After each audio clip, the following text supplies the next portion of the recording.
All right, let's talk about scoring.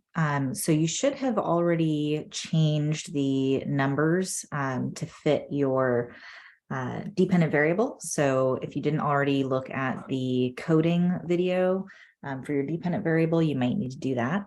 But what we're going to do is I'm going to show you how to create a score. So when you go to survey options, which is this one that has little sliders right there, you go here on this left side and you can see that there's scoring. So we're going to attach point values to specific answers. Now you don't have to do this. It'll just save you a lot of time when you do your SPSS. So I strongly recommend it. So I'm going to go down to my dependent variable that I've created here. So I have self-esteem, and you're going to need to make sure you know which of these are going to be reverse scored if you have any reverse scoring. So again, I talked about that in the other video. But what I want to do is I want to assign values. They're going to be added together.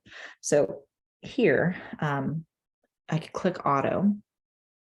And you can also, so I can click this right here and it's going to add numbers.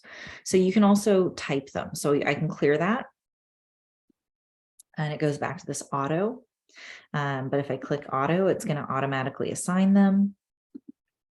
So what I want to do though is I want this to be consistent with my scale. So this is an existing scale and it's not 1 to 4. It's actually 0 to 3. So I'm going to say 0, 1, 2, 3. So if they say on the whole, I'm satisfied with myself. If they strongly agree, they get 3 points because that's the most amount of self-esteem. This one is reverse scored. So we're going to do this in the reverse. So I'm going to say that strongly disagree is the most amount of self-esteem. So that's going to be a 3, 2, 1, 0.